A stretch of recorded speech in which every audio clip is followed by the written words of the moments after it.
Bueno, entonces vamos a empezar. Me presento, mi nombre es Nicolás Rodríguez, yo soy psiquiatra de la Universidad Javeriana y he sido la persona que ha estado manejando los grupos de apoyo de la Asociación Colombiana de Bipolares ya desde hace casi 4 años. Listo, entonces, antes de empezar, primero les quería dar una recomendación y es que solo vamos a contestar preguntas. Si alguien quiere ofrecer servicios, esto tiene que tener previa autorización de la Junta Directiva de la Asociación Colombiana de Bipolares, o sea que cualquier anuncio que se haga no tiene respaldo de la asociación, a menos de que previamente se haya autorizado. Entonces, vamos a empezar ahora sí con el tema de hoy, que tiene que ver con los hábitos de vida saludables, sobre todo como ajustados a lo que tiene que ver con la cuarentena. Entonces, para empezar, primero vamos a arrancar con la parte del sueño.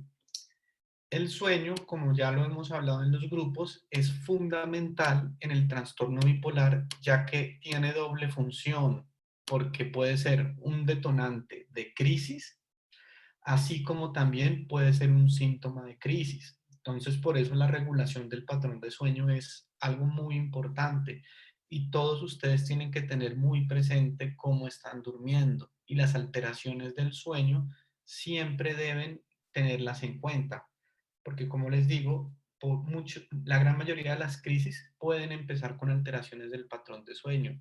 Y si uno tiene un mal patrón de sueño, y no está en crisis, eventualmente podría llevar a una crisis. Por eso es fundamental tener como en cuenta la parte del sueño. Las personas necesitan dormir más o menos 8 horas diarias, pero esto varía de persona a persona. Hay personas que pueden dormir unas 2 o 3 horas menos, como otras personas que pueden dormir 2 o 3 horas más para estar mejor. Lo importante es que yo tenga en cuenta cuál es mi patrón de sueño y saber cuántas horas yo necesito para dormir bien. Fuera de crisis, ¿no? Porque si ustedes miraremos en manía, las personas necesitan dormir menos horas y no se sienten cansados, como en depresión podrían requerir dormir muchas más horas y sentir que no basta. Entonces, acá el parámetro que tomamos es el parámetro cuando yo estoy en eutimia o cuando estoy estable. Eh, para poder regular un buen hábito de sueño, lo que se usa o lo que siempre recomendamos nosotros los profesionales en salud es la higiene del sueño. ¿Qué es la higiene del sueño? Es como generar unos hábitos adecuados al momento de dormir. Primero, el cuarto de voy a dormir tiene que ser un cuarto oscuro, un sitio cómodo. ¿Por qué tiene que ser oscuro? Porque como ya lo hemos hablado en las sesiones, un cerebro, al igual que el de muchos animales en la Tierra, funciona con ciclos de luz y oscuridad. Eso se llaman los ritmos circadianos. Entonces, ¿qué pasa? En la medida que comienza a oscurecer, nuestro cerebro comienza a liberar unas sustancias que inducen el sueño natural. Con el auge de la tecnología y todo lo que se dio en el siglo de las luces, se comenzó a ver, se comenzó a prolongar artificialmente la luz e incluso en las noches. Y por eso es que nosotros tenemos energía en las noches. Pero ¿qué pasa?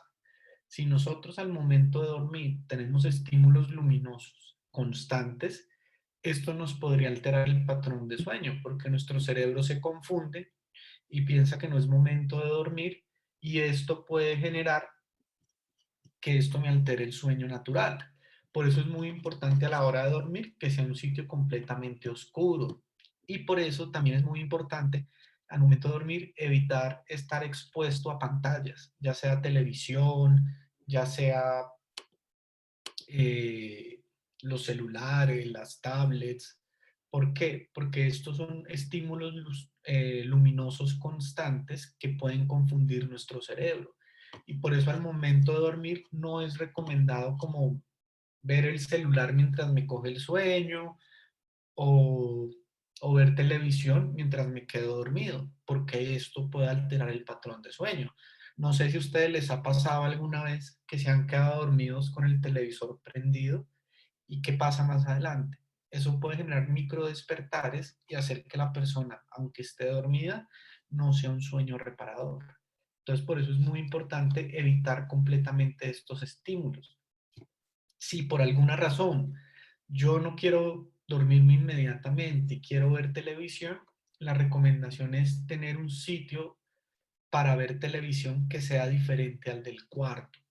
Y si yo estoy en el cuarto y tengo un televisor en el cuarto, por lo menos no ver televisión en la cama, ya que esto puede alterar pues toda la parte del sueño. Si yo por alguna razón voy a ver televisión en mi cuarto, debo tener una silla para ver televisión. Y en el momento que me dé sueño, apago el televisor y me voy a dormir. ¿Qué otras cosas? Las comidas. En las noches es muy importante evitar comidas muy pesadas de digerir antes de acostarse, ya que esto puede alterar el patrón de sueño. ¿Por qué?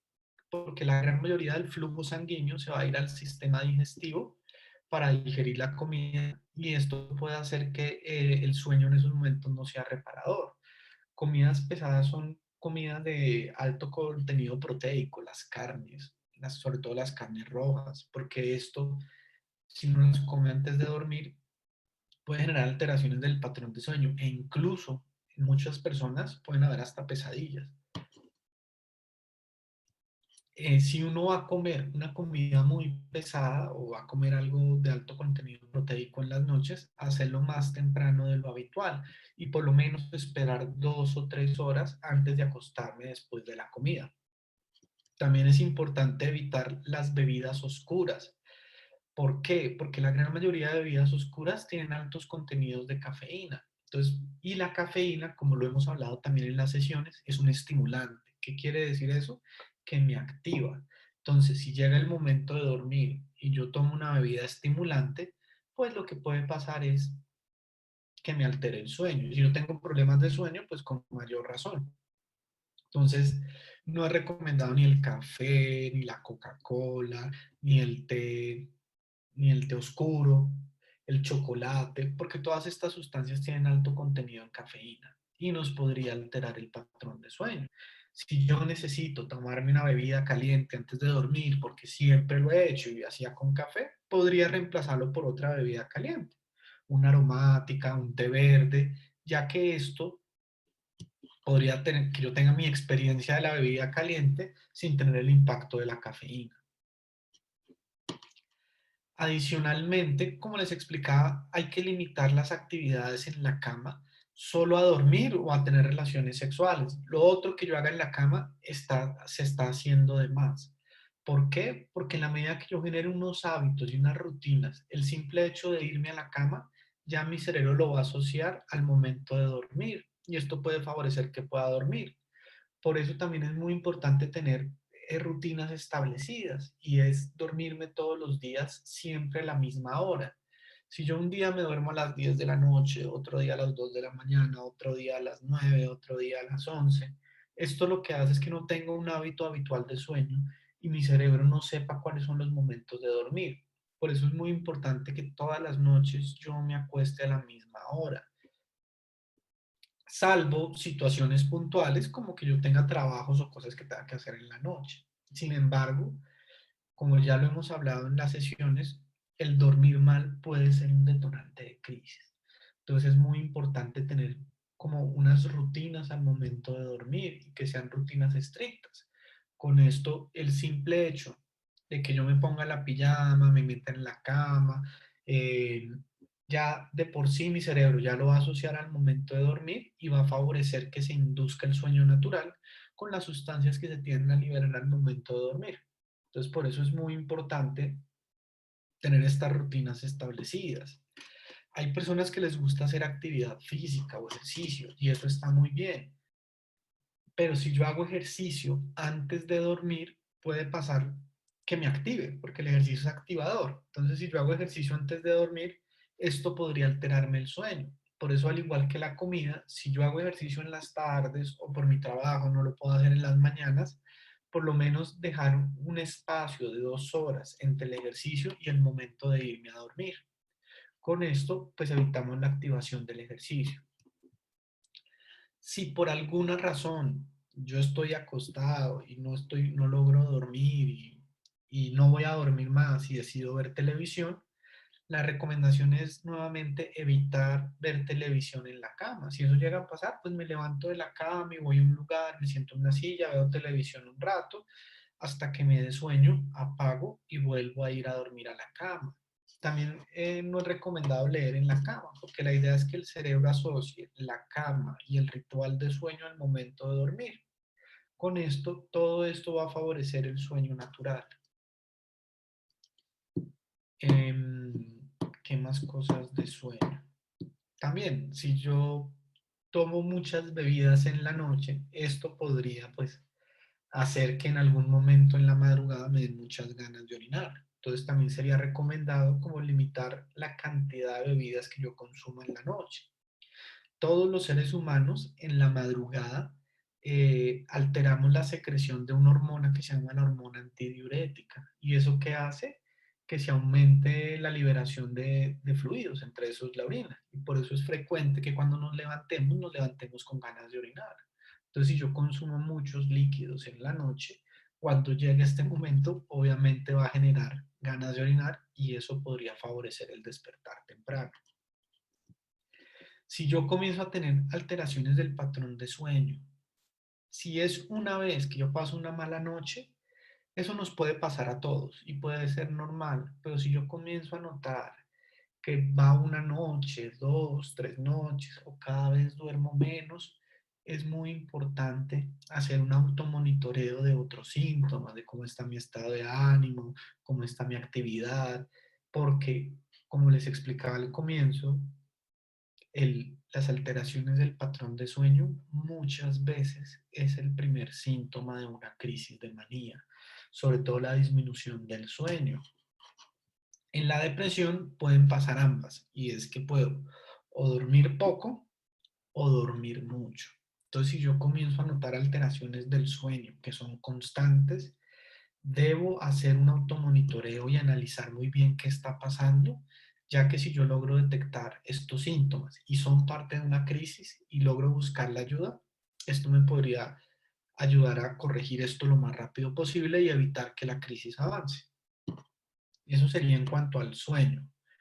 En cuanto a la alimentación, que sería otro hábito saludable, lo que recomiendan los nutricionistas es lo que recomiendan los nutricionistas es que uno debería comer 5 veces al día, 5 a 6 veces, que sean 3 comidas grandes y 2 o 3 pequeñas. Es muy importante que las comidas sean balanceadas, que las 3 grandes sean el desayuno, el almuerzo y la comida, y que no hayan periodos de ayuno muy grandes entre una y la otra. Ya que si yo, digamos, desayuno a las 6 de la mañana y no como nada sino hasta la 1 de la tarde, que es el almuerzo, ese periodo tan prolongado de hambre o de ayuno puede favorecer que cuando llegue el momento de comer, coma con voracidad y haga una sobreingesta de comida. Entonces, por eso es recomendado que uno desayune bien, a media mañana tenga otra comida, después venga el almuerzo, a media tarde otra y después la comida. Y que yo no llegue con hambre voraz a cada uno de los momentos de comer. Adicionalmente, en la medida que yo como más fragmentado, esto hace que el metabolismo se active y yo esté todo el tiempo procesando las comidas. Cuando yo paso mucho tiempo entre comida y comida, esto puede favorecer que el metabolismo se enlentezca un poco y puede hacer que incluso así no coma en exceso, esto haga que me pueda subir de peso. Y como lo habíamos hablado también en las sesiones de la asociación, hay que cuidar el peso porque el trastorno bipolar de por sí aumenta el riesgo de enfermedades cardiovasculares. Si yo llevo una vida sedentaria y no me alimento bien, esto va sumando el riesgo. Entonces es muy importante que yo me comience a cuidar. Y a veces hay medicamentos que también pueden subir de peso. Entonces es muy importante que yo me cuide con la comida. Em, las comidas tienen que ser balanceadas. Muchas dietas que se ofrecen en internet o por redes sociales, que son dietas muy restrictivas, por ejemplo, esas dietas de que una toronja y un vaso de agua al día. Si uno hace dietas muy restrictivas, ¿qué pasa? En algún momento nuestro organismo va a sentir la falta de alimentos y esto puede favorecer que más adelante rompa la dieta y coma de una forma voraz. Por eso las dietas restrictivas ayudan a bajar de peso muy rápido, pero son las dietas que más fácilmente se rompen. Entonces, por eso es muy importante una dieta fragmentada. Si uno lo hace como les estoy explicando, esto puede hacer que el metabolismo se acelere, no sienta hambre y no haga que yo después haga sobreingestas de alimento o atracones, que es lo que pasa muchas veces en las dietas restrictivas, que yo no como absolutamente nada o limito a una naranja y apio, y llegará un momento donde el hambre va a ser tan voraz que va a terminar comiéndome un pastel de chocolate completo o ir y asaltar la despensa y comer muchas cosas. Entonces, por eso es muy importante que la dieta sea fraccionada. Ahorita está muy de moda algo que se llama el ayuno funcional, que es como las cosas que están hablando ahora. Yo no conozco mucho sobre este tipo de dieta, pero yo sí creo que si ustedes deciden hacer algún tipo de dieta de estas restrictivas como el ayuno funcional, creo que esto debe ser asesorado por un nutricionista y no dejarse influenciar por influencers en redes sociales o por personas que de pronto no tienen el conocimiento. Y sobre todo porque a veces uno hace estas dietas, pero ahí no se tienen en cuenta mis antecedentes médicos. Si yo llego a tener una diabetes, una hipertensión, yo no sé qué tan bueno pueden ser estos ayunos. Entonces, por eso es muy importante, si yo llego a hacer alguno de este tipo de dietas, que me asesore por un nutricionista o por un profesional de la salud. Eso es en cuanto a alimentación. Si tienen alguna pregunta, al final vamos a crear un espacio para que hagan todas las preguntas que tengan. Otro punto de hábitos saludables tiene que ver con el ejercicio, sobre todo el ejercicio cardiovascular. ¿Qué es ejercicio cardiovascular? Es todo el ejercicio físico que lo que hace es estimular la parte cardiovascular. Por ejemplo, montar bicicleta, trotar, nadar, bailar. Pero para que sea un ejercicio cardiovascular que tenga efectos beneficiosos en nuestra salud mental, tiene que ser un ejercicio que sea constante. Si yo, por ejemplo, hago bicicleta estática 10 minutos en la mañana y 10 minutos en la noche, está bien, pero no sería el ejercicio cardiovascular que estaríamos buscando como ansiolítico, antidepresivo, que son los beneficios que muchas veces buscamos en el ejercicio. Tiene que ser de media hora a 45 minutos seguidos. ¿Por qué? Porque en ese momento es cuando liberamos unas sustancias que se llaman endorfinas. Y las endorfinas está probado que son ansiolíticos y antidepresivos naturales. Además, que esto tiene un efecto beneficioso para mi salud, sobre todo si yo tengo problemas de hipertensión, de diabetes, todo esto tiene un efecto benéfico en este tipo de ejercicio y tiene que ser de estas características. Si yo no lo hago así, puede que tenga un efecto benéfico en tonificación muscular y yo me sienta bien, pero no estaríamos logrando el efecto que buscaríamos, sobre todo en la parte de salud mental. Adicionalmente, si yo incluyo en mis hábitos de vida diarios el ejercicio, esto también ayuda a disminuir el riesgo de enfermedades cardiovasculares. Y si ya hablamos que el trastorno bipolar aumenta el riesgo de enfermedades cardiovasculares, si yo tengo una mala alimentación y además tengo una vida sedentaria, cada vez como que van sumando más factores de riesgo y esto lo que hace es que aumenta el riesgo de poder padecer un infarto, alguna hipertensión o algún tipo de las enfermedades cardiovasculares. Por eso es muy importante incluir ejercicio. Si yo soy completamente sedentario y digo, oye, voy a empezar a hacer ejercicio, de pronto no hay que empezar sobreexigiéndose. Ahí sí yo les recomendaría que lo hagan progresivamente, que arranquen con 10 minutos, después 15, 20, le vayan subiendo hasta llegar a la meta, que sería entre media hora y 45 minutos, desde el punto de vista cardiovascular.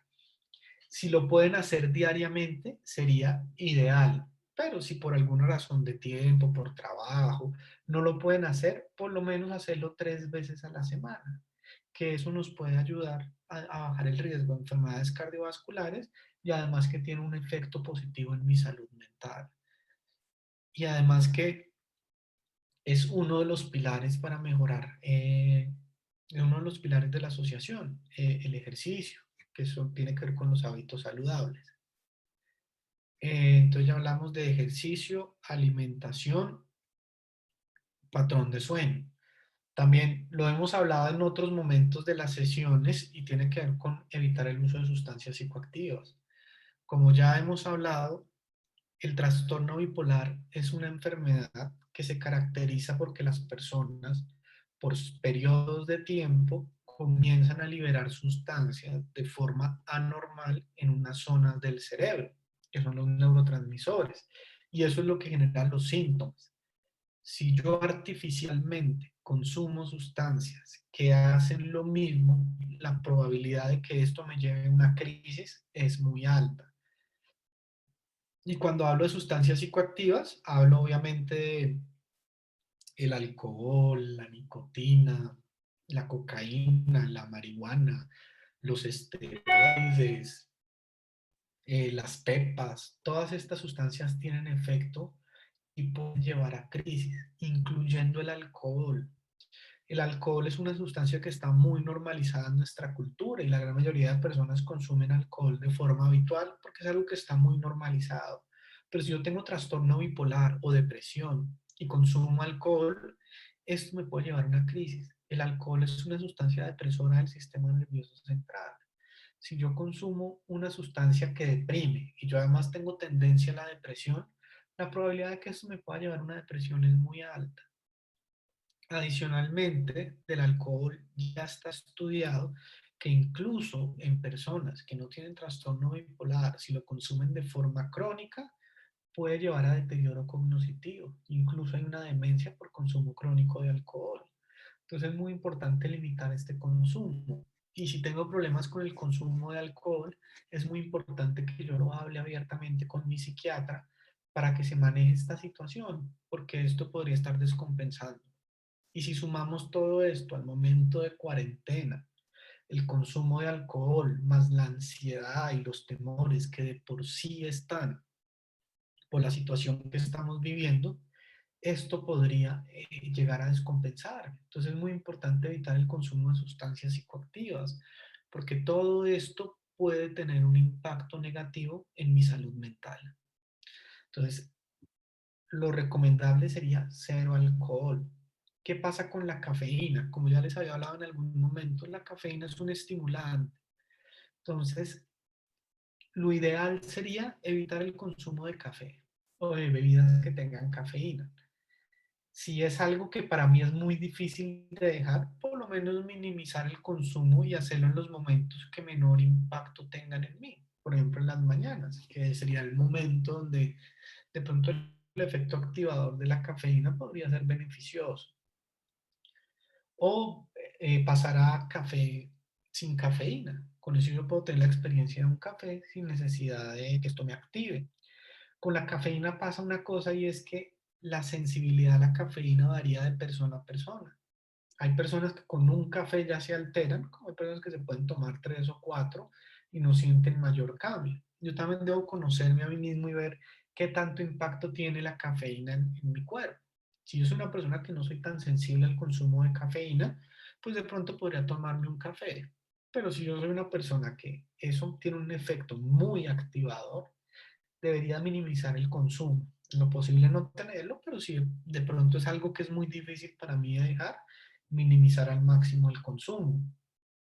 Algunas personas preguntan, por lo general es, pero si yo me tomo una cerveza o dos cervezas, ¿será que eso tiene algún riesgo? Es difícil saber porque cada persona también procesa de forma diferente el alcohol. Hay personas que se pueden tomar tres cervezas y no sentir ningún cambio. Eh, pero hay otros que incluso con media cerveza ya pueden tener un efecto del alcohol. Entonces uno tiene que mirar yo más o menos de qué perfil soy. Y si yo soy muy sensible al alcohol, debería evitarlo al máximo, así sea una cerveza. Adicionalmente, ¿qué pasa con el alcohol? La primera zona que altera el alcohol tiene que ver con la corteza prefrontal, que es la que tenemos acá. Y esa es la que tiene que ver con la toma de decisiones y que modula muchas veces la prudencia. Y por eso es que siempre está el chiste de solo nos vamos a tomar una cerveza y no más. Lo que pasa es que esa cerveza puede llegar a alterar esa zona del cerebro que regula el juicio y me puede flexibilizar a que me tome otra.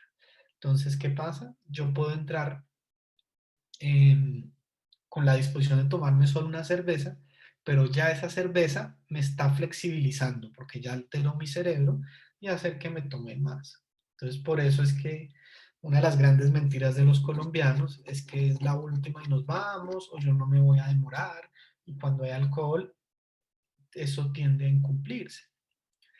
Ya si es algo que yo con mi psiquiatra de cabecera lo he hablado, él ya me conoce, sabe cuál es mi patrón de metabolismo de alcohol y él me puede recomendar, serían casos puntuales, pero la recomendación es evitar el consumo de alcohol. Acá alguien comenta algo sobre las benzodiazepinas. Sí, ¿qué pasa con las benzodiazepinas? Las benzodiazepinas también son depresores del sistema nervioso y molecularmente actúan muy similar al alcohol. Entonces, si yo estoy consumiendo benzodiazepinas, por benzodiazepinas hablo clonazepam, diazepam, midazolam, lorazepam, alprazolam, bromazepam. Todas estas sustancias no se pueden combinar con alcohol. ¿Por qué? Porque el efecto se potencia y puede llevar a una depresión respiratoria y eso puede llegar a tener un efecto potencialmente letal. Muchas personas famosas han muerto por esta combinación. Marilyn Monroe, recientemente murió Whitney Houston, eh, mm, Elvis Presley, todas estas personas combinaron benzodiazepinas con alcohol. Entonces, si yo estoy tomando benzodiazepinas, con mayor razón debo limitar el consumo de alcohol. Y si consumo alcohol por alguna razón, no debo tomarme la dosis de la benzodiazepina por este riesgo. La clozapina no es una benzodiazepina. Pareciera por el nombre, pero no. La clozapina es un antipsicótico. Y esta no tendría las mismas indicaciones con las benzodiazepinas. Y sí, sí está demostrado que el uso crónico de benzodiazepinas puede llevar a alteraciones cognitivas, tanto en memoria de trabajo, atención y sobre todo lo que tiene que ver con el funcionamiento ejecutivo, todo lo que tiene que ver con las funciones que tienen varios pasos. La quetiapina no es benzodiazepina. Entonces, sí está probado que pueden generar alteraciones cognitivas y por eso la recomendación es cuando se formulan que se hagan por periodos cortos y disminuirlas lentamente. Adicionalmente, las benzodiazepinas, como en el alcohol, si yo las consumo de forma crónica o habitual, o sea, un consumo diario de más de un mes, yo no lo puedo suspender abruptamente, porque esto puede generar síndrome de abstinencia. Entonces, si yo estoy consumiendo estas sustancias y por alguna razón las voy a suspender, no las puedo suspender abruptamente porque puede hacer un síndrome de abstinencia. Por eso la recomendación es que las dosis se ajustan en el marco de la consulta médica con el psiquiatra. Em, Ejercicio, alimentación. Y otra parte que es fundamental y que tiene que ver con los hábitos saludables, que lo hablamos en la sesión del sábado pasado, tiene que ver con las rutinas. Y es que yo debo tener estructurados horarios de todas las actividades que voy a hacer en el día a día. No solo obligaciones, sino también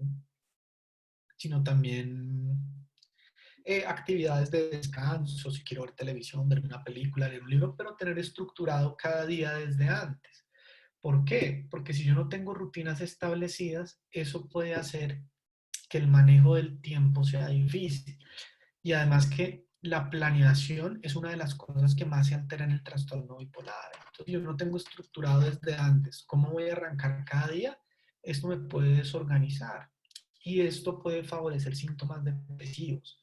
Por eso, una de las primeras recomendaciones cuando una persona está con síntomas depresivos es, es tener rutinas o las técnicas de activación comportamental, que son estructurar unas rutinas. ¿Por qué? Porque esto me ayuda a organizarme. Y si yo un día tengo un día difícil o duro para empezar Si yo ya tengo preestablecido lo que voy a hacer ese día, esto me puede ayudar a arrancar. Si no tengo nada establecido, esto puede hacer que no pueda arrancar y me quede acostado y después venga más adelante la culpa de no haber hecho las cosas que tenía que hacer. Entonces, por eso es muy importante. Las rutinas, por lo general, cuando yo tengo una actividad, ya sea económica, laboral, constante, esto me organiza las rutinas, porque yo tengo un horario que cumplir, el simple hecho de cumplir un horario ya me organiza las rutinas. Pero si yo no tengo eso, tengo que organizarme yo mismo. Y sobre todo ahorita que estamos en cuarentena, con mayor razón, porque muchas de las rutinas que yo venía presentando se han alterado de alguna u otra forma por la situación. Entonces, si vamos a hacer una rutina diaria, pues deberíamos incluir todos estos hábitos saludables. Levantarme siempre a la misma hora, acostarme, tener las comidas a ciertas horas constantes, si puedo incluir actividad física, incluirla, obviamente las obligaciones, pero también las actividades de recreación. O sea, si por ejemplo no quiero que todos los días sean fuertes, pero por lo menos ya organizar mi horario de que, por ejemplo, el viernes voy a dedicarlo para mí, pero estructurar qué es lo que voy a hacer, si me voy a ver una película, voy a leerme un libro, voy a pintar, voy a escuchar música, pero cómo estructurar estas rutinas. Cuando uno está bien, eso prácticamente uno lo hace automático, pero los días que yo amanezco triste o deprimido, es muy difícil arrancar. Y ahí es donde estas rutinas van a tener un factor protector y van a hacer que aunque me sienta mal, yo no les voy a decir que con tener rutinas y arrancar la depresión va a desaparecer, pero por lo menos va a hacer que no me mande tan abajo. El síndrome de abstinencia es es que el organismo, desde la parte física, ya está acostumbrado a una sustancia y al suspenderla abruptamente, el organismo siente la falta de esa sustancia. Y hablando del síndrome de abstinencia de alcohol y de benzodiazepinas, puede haber un incremento de ansiedad, de irritabilidad, insomnio y en sus casos más severos puede llevar a alteraciones del estado de conciencia e incluso a la muerte. Entonces, por eso estas sustancias no se pueden suspender abruptamente y toca hacerlo con supervisión de un psiquiatra o de un médico que conozca de cómo desescalonar estas sustancias. ¿Listo? Bueno, eso sería todo lo que tengo que comentarles por ahora. No sé si tienen preguntas.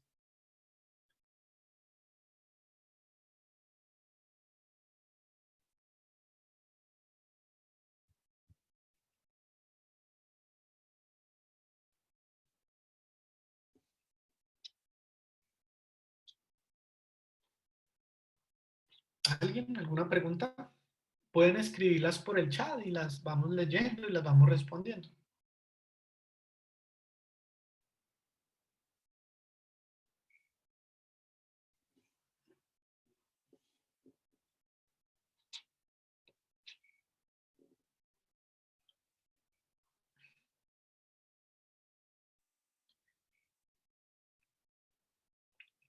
Ok, entonces, no he podido levantarme a la hora deseada. Claro, si ha sido para mí difícil, la idea es como forzarme. ¿Qué pasa muchas veces? Si a mí me cuesta trabajo levantarme, me levanto tarde, eso hace que después me dé sueño más tarde y así se me vuelve como un hábito que de pronto no es el adecuado. La idea es, si me cuesta trabajo, forzarme unos días a levantarme esa hora y acostarme a la misma hora de siempre. Con eso me va a costar trabajo los primeros días, pero después cada vez va a ser más fácil.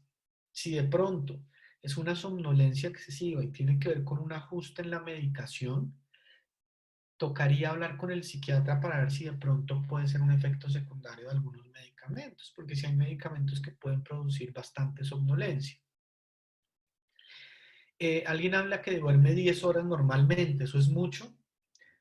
Puede ser mucho o puede que no. Yo tengo que conocer cuál es mi hábito de sueño normal. Hay personas que necesitan dormir 10 horas, hay otros que necesitan dormir 8, otros 7, otros 6, pero yo tengo que mirar es cuántas horas yo normalmente necesito dormir para estar bien. Si yo normalmente necesito 10 horas sin estar ni deprimido ni en manía, eso puede ser normal. Pero si, por ejemplo, yo soy de los que normalmente dormía 7 horas, y comienzo a dormir 10, ya sería mucho. Si yo soy de los que dormía 12 horas y estoy durmiendo 10, ya estoy durmiendo menos. Entonces es muy importante como conocer muy bien cuál es mi patrón de sueño habitual y notar los cambios teniendo como marco eso. Un ejemplo de rutina, por ejemplo, es, digamos, me levanto hoy a las 8 de la mañana, de 9 voy al gimnasio, bueno, me levanto a las 8 de la mañana, me baño, me arreglo, desayuno, después de 9 a 10 voy al gimnasio. De 10 a 12 hago parte de mi actividad diaria, a las 12 almuerzo, a las 3 de la tarde tengo como unas 11. De 12 a 2 dedico a leer. De 3 a 6 voy y comparto con mi familia. A las 6 7 tengo la comida. Después de esa hora, como a mí me gustan las novelas, pues me veo 2 novelas de Caracol. Y ya cuando me finalmente sueño, me acuesto. ¿Sí? Eso podría ser un ejemplo de rutina.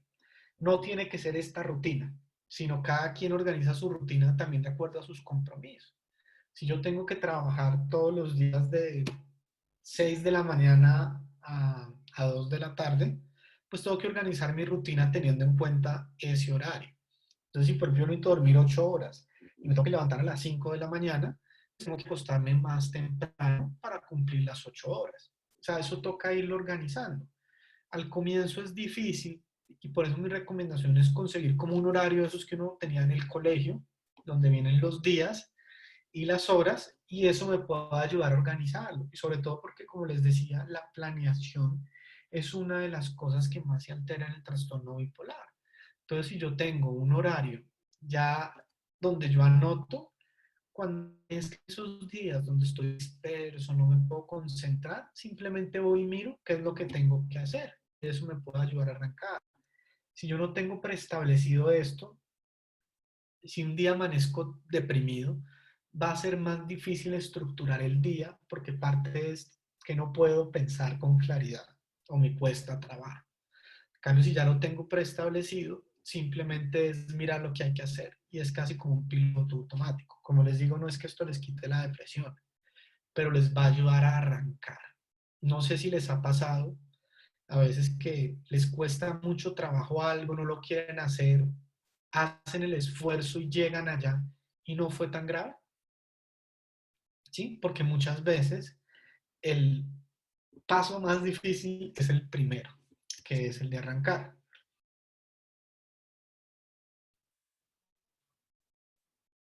Si uno nota cambio en el patrón del sueño y que la dosis no me está haciendo el efecto, puedo aumentar la dosis. Tocaría mirar qué está pasando, pero el aumento de dosis tiene que ser supervisado por un psiquiatra. Entonces mi recomendación sería comentarlo con el psiquiatra en la consulta o con un médico para ver el ajuste de la dosis. No es bueno automedicarse, ni aumentar ni disminuir las dosis, salvo que el psiquiatra les haya dicho, vamos a ir aumentando la dosis, si pasa esto, podemos subirla, pero que sea como previa autorización del psiquiatra, no es bueno automedicarse. Mm, si yo tengo citas en la cuarentena, si yo tengo citas de control y entregas de medicamento, es muy importante organizar esto muy bien en mi rutina, porque si yo no voy a mis citas de control y no me tomo los medicamentos, esto puede llevarme a una crisis. Y si esto me lleva a una crisis, pues no solo sería el problema de la cuarentena, sino ahora el manejo de una crisis en cuarentena, que es mucho más difícil de hacerlo si si estoy en crisis. Entonces es muy importante seguir con mis controles y tomar todas las medidas de protección al momento de asistir a los controles, que lo hablamos la vez pasada, el lavado de manos, el uso de tapabocas y salir para lo estrictamente necesario. Los controles médicos me parece que son de esas cosas por las que sí hay que salir. Si alguien toma clozapina y le está sentando mal, hay que hablarlo con el psiquiatra de cabecera, porque estos medicamentos hay que hablar. Si uno siente que le está cayendo mal, hay que comentarlo con el psiquiatra. Yo no puedo dar recomendaciones de qué tratamiento deben tomar o no si no lo hago en el marco de una consulta médica, porque cada organismo es diferente y cada persona es diferente. Entonces mi recomendación es, en el marco de la consulta médica, eh, tocaría mirar si realmente este no sería el medicamento ideal. Alguien dice, ¿es posible que esté diagnosticado bipolar y no lo sea? Sí, puede ser, a veces hay errores de diagnóstico, pero para poder saber eso toca hacerlo, lo tiene que hacer un psiquiatra en el marco de una consulta, analizando todas las situaciones, ¿sí? A veces el trastorno bipolar se puede confundir con otras enfermedades, con la esquizofrenia, con el trastorno límite de la personalidad, con algunas enfermedades médicas como el hipertiroidismo, el feocromocitoma. Entonces, sí hay a veces dificultad en hacer un adecuado diagnóstico, pero eso tiene que hacerlo es un psiquiatra, no yo mismo, porque muchas veces muy probablemente va a cometer un error. Incluso si yo tuviera trastorno bipolar y fuera psiquiatra, tiene que ser un psiquiatra el que me diga qué diagnóstico tengo y qué tratamiento tomar, no automedicarme, incluso si yo sea médico.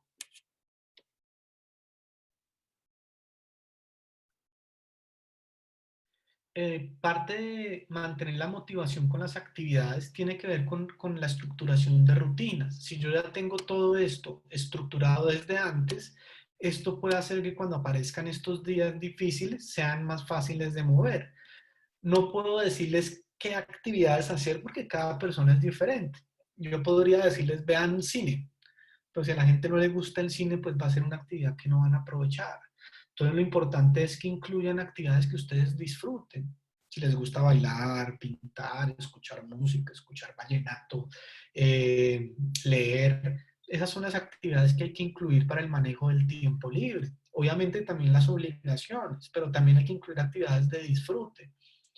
Tampoco debo cargarme de obligaciones durante la cuarentena, porque eso es ponerme una presión muy alta y si no las llego a cumplir, esto puede generarme frustración y aumentar los síntomas depresivos. O sea, acá hablamos es de organizar mejor el tiempo, pero no quiere decir que sobrecargarme de obligaciones y metas muy difíciles de cumplir. Por ahí andan circulando en redes sociales como un montón de cosas de que si uno no se lee un libro, no hace un curso, no termina un trabajo, no hace esto, está desaprovechando la cuarentena. No necesariamente. Es organizar mejor el tiempo, pero tampoco es sentirse culpable de pronto de no hacer lo que están haciendo las demás personas. No debo compararme. Debo mirar es cuál es una rutina ajustada a mis necesidades y manejarla, pero no tiene que ser una rutina cargada de obligaciones. Es que de pronto tenemos asociado el nombre rutina a obligaciones y no necesariamente. Puede ser una rutina flexible, ajustada a mis necesidades.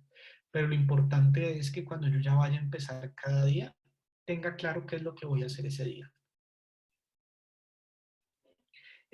Cuando hay problemas de aislamiento y que me siento muy solo, precisamente en las rutinas también hay que incluir actividades de interacción con otras personas. Si estoy en aislamiento y no puedo salir, existen otras formas de estar en contacto con las personas y esto puede ser a través de redes sociales, llamadas telefónicas. Ahorita está muy de moda las llamadas, videollamadas de amigos a través de Zoom, donde se conectan todos al mismo tiempo y tienen una charla y una conversación amena entre todos.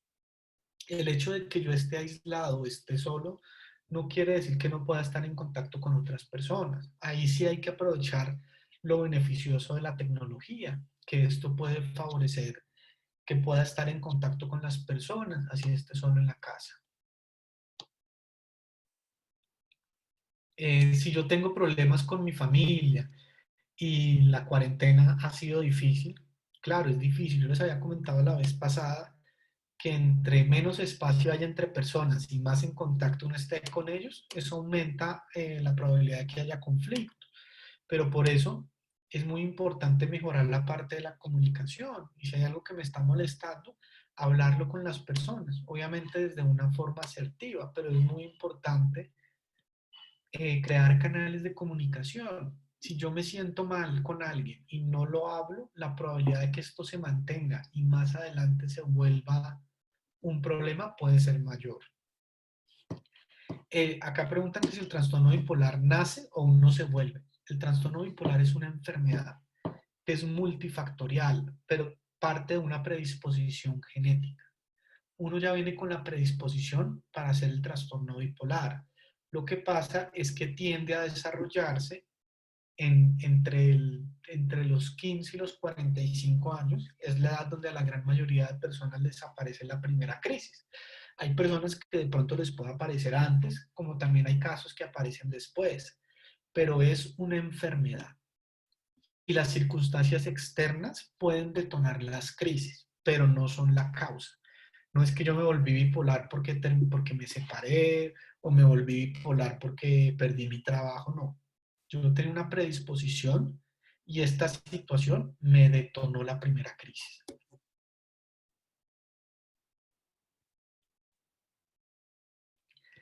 Si mi análisis, alguien pregunta, me tomo mis medicamentos psiquiátricos para dormir mis 12 horas, pero en el análisis de sueño salió que no era reparador. ¿Qué debo hacer ahí? Tocaría mirar primero qué tipo de alteración del sueño salió. Si son problemas de apnea del sueño, tocaría mirar qué está pasando. Muchas veces el sobrepeso puede empeorar la parte de apnea del sueño y el tratamiento es un aparato para dormir. Ahí tocaría mirar a profundidad en el examen qué tipo de alteración tengo. Si es apnea del sueño, tratarme la apnea del sueño. Si es otro tipo de alteración, tocaría mirar para ver cuál sería la forma de solucionarla.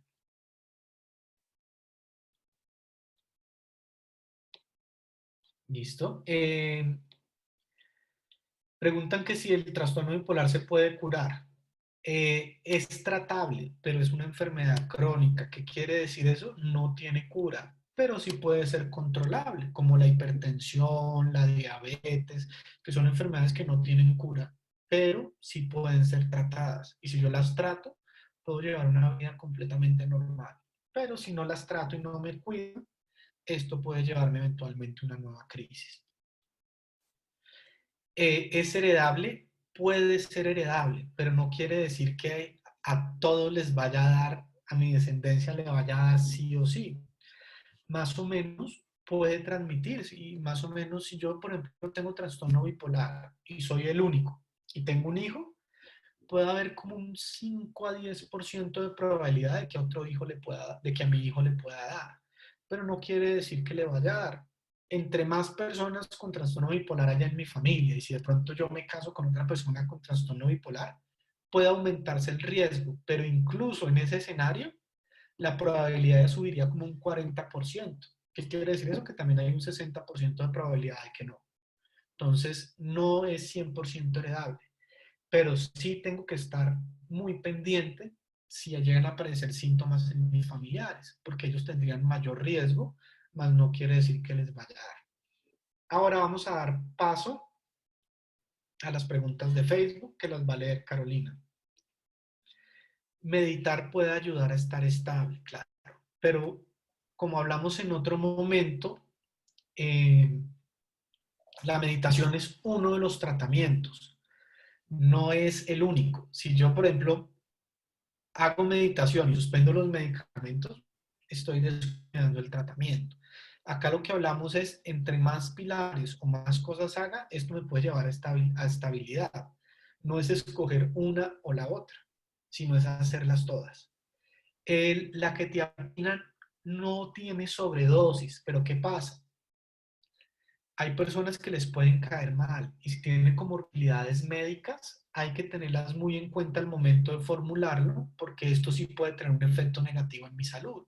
Y por eso el médico tiene que mirar muy bien mis antecedentes antes de formularla, sobre todo los antecedentes cardíacos. Listo, ahora sí voy a dar paso a que Carolina lea las Sí. preguntas. Bueno, dice, estoy en medio de una crisis, estoy sin medicinas, estoy sola y me siento muy mal. Ok, si está en medio de una crisis y está sin tratamiento, debe buscar una cita por psiquiatría urgentemente.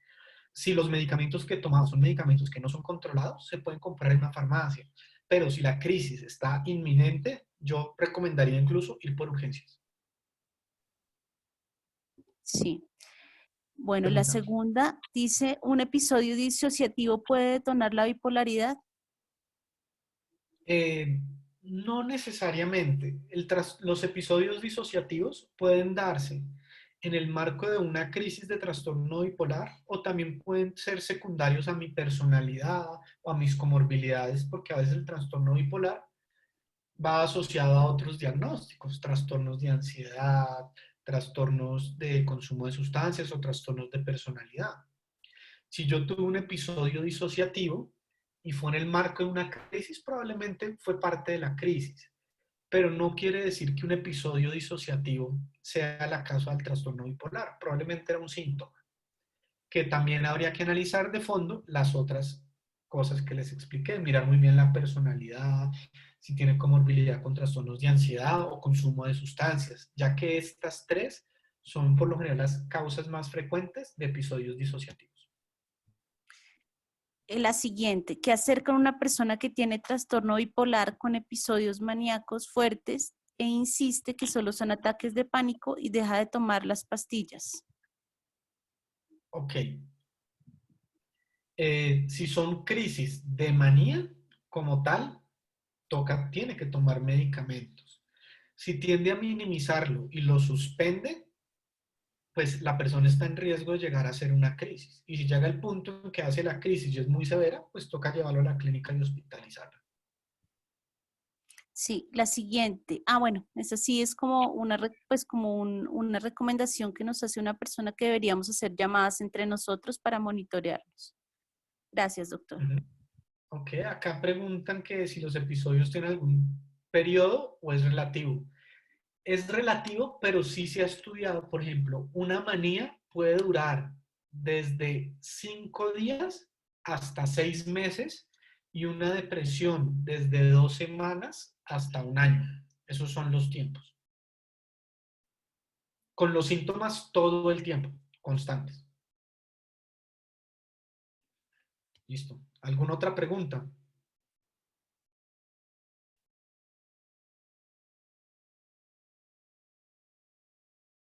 Bueno, no, pues entonces eso sería todo. Entonces ahí le doy la palabra, no sé, si alguien va a hacer algún cierre. Bueno, muchas gracias, doctor, por esta videoconferencia. Estamos atentos a una nueva oportunidad y les recomendamos, vuelvo y repito, las personas que estén interesadas en que sigamos en contacto, entonces en la página o en el Facebook encuentran un enlace para llenar algunas preguntas como el correo o algunos datos sencillos para, para, para mantenernos en contacto. Muchas gracias, doctor. Acá dicen una última pregunta y es ¿cuánto puede durar una manía? Como les decía, puede durar desde 5 días hasta 6 meses continuos. Listo. Bueno, que estén muy bien. Hasta luego. Ah, ¿qué pregunta?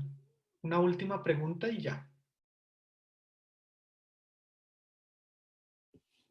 Paula.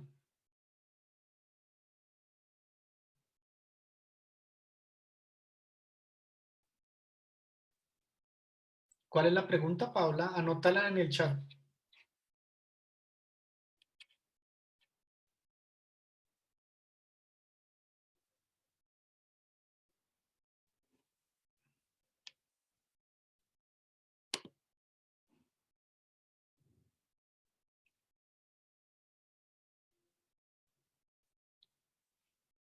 Pues yo creería que la próxima reunión es el próximo sábado, pero todavía no la hemos estructurado.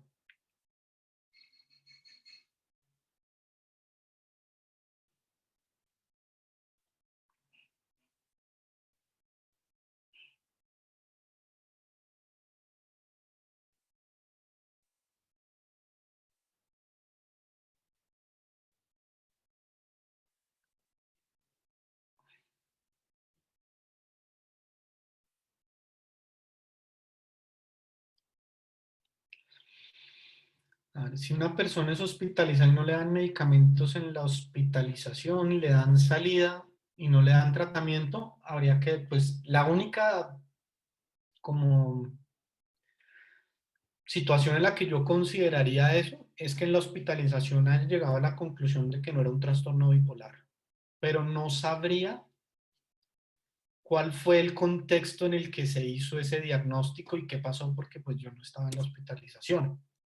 Pero sí, ¿qué sucede? A veces el trastorno bipolar se puede confundir con otros diagnósticos, entre esos los trastornos de personalidad. Y en los trastornos de personalidad, el tratamiento es farmacológico, pero principalmente psicoterapéutico. Un evento disociativo es cuando una persona, por circunstancias de estrés, puede llegar al punto de desconectarse con la realidad o tener conductas extrañas o adquirir un funcionamiento diferente al que tiene habitualmente. Existen muchos trastornos disociativos. Uno de esos es la amnesia disociativa, que es cuando la gente se le olvida todo en un momento de estrés. O gente que en un momento de estrés sale de la casa y después cuando entra en sí otra vez, está en otro lugar sin saber cómo llegó, qué pasó ahí, o personas que en un momento de estrés comienzan a comportarse como niños chiquitos, que comiencen a hablar como un niño chiquito. Eso también podría ser un evento disociativo. Son muy diversos y habría que analizar cada caso para ver si la situación sí es un episodio disociativo. Listo, eso sería todo. Bueno, que estén muy bien.